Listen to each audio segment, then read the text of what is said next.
مولوی صاحب 44 سال سے اس مسجد میں امام کے فرائض انجام دے رہے تھے۔ اس سے پہلے ان کے والد یہ فرائض 27 سال انجام دیتے رہے اور پھر اپنی حیات میں ہی مولوی صاحب کو جو تعلیم سے فارغ ہوئے تو اپنی مسجد کی ذمہ داری سونپ کر کچھ عرصہ بیمار رہ کر داعی اجل ہوئے۔ اب پھر ایک بار وہی صورتحال ہے، مگر حافظ صاحب مسجد اور معاملات مسجد سے کوسوں دور رہنا چاہتے ہیں۔ دوسری طرف مولوی صاحب کو اپنی صحت کے لحاظ سے اپنی زندگی سے کوئی امید باقی نہیں رہنے لگی، مگر مولوی صاحب کو دنیا سے جانے سے زیادہ اپنے حافظ بیٹے کے مسجد کے معاملات سے دوری کا اور انکار پر غم کھائے جا رہا تھا۔ ایک دن مولوی صاحب نے تہیہ کر لیا کہ آج جیسے بھی ہوا میں اپنے بیٹے کو اس تیسری پیڑھی نسل کو دین کی ذمہ داری، مسجد کی ذمہ داری پر راضی کر کے ہی چھوڑوں گا۔ دوسری طرف سے بیٹا بیمار ابو کے لیے آج معمول سے زیادہ فروٹ اور جوس لے کر گھر آتا ہے۔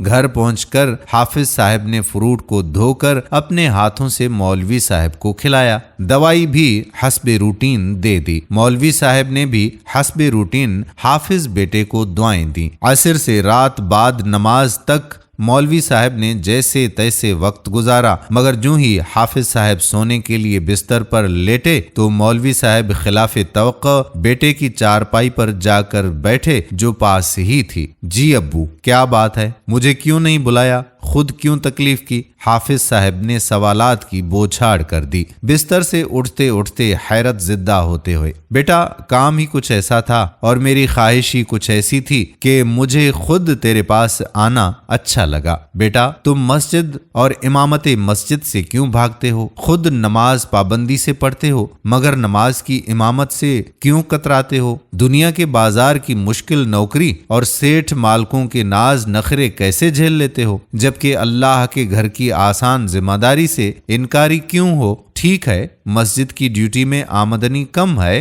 مگر گزر بسر ہو ہی جاتی ہے۔ سب سے بڑھ کر زندگی میں برکت اور سکون ہوتا ہے، اور پھر میری آخری خواہش بھی ہے کہ میرا بیٹا یہی کام کرے اور دین سے جڑ کر رہے۔ مولوی صاحب نے سوالات کی بوچھاڑ کر دی۔ حافظ صاحب سنتے رہے اور خاموشی سے بیٹھے رہے۔ کوئی جواب نہ پا کر مولوی صاحب حافظ صاحب کے سامنے اپنی آخری خواہش کی آخری امید ٹوٹتی ہوئی دیکھ کر حوصلہ کھو بیٹھے اور زاروں قطار رونے لگ گئے۔ سفید داڑھی سے اندھیرے میں بھی آنسو موتیوں کی طرح چمک کر بہتے رہے۔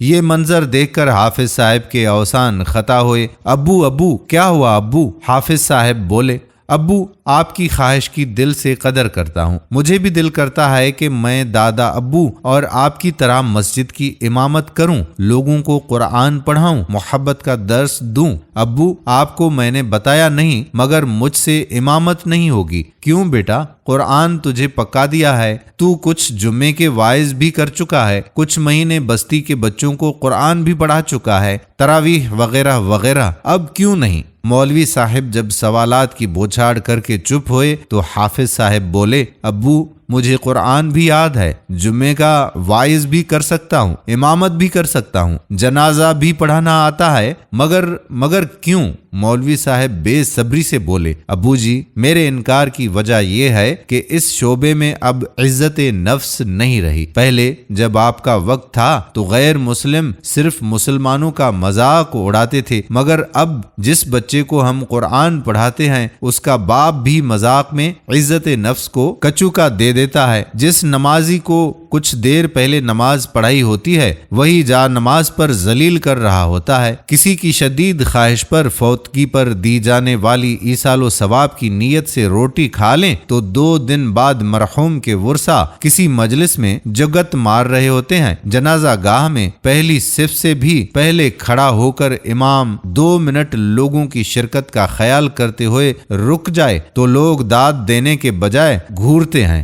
مصلی امامت پر اگر چند سیکنڈ کی تاخیر ہو جائے تو لوگ الٹے سیدھے تانے دیتے ہیں، اور تو اور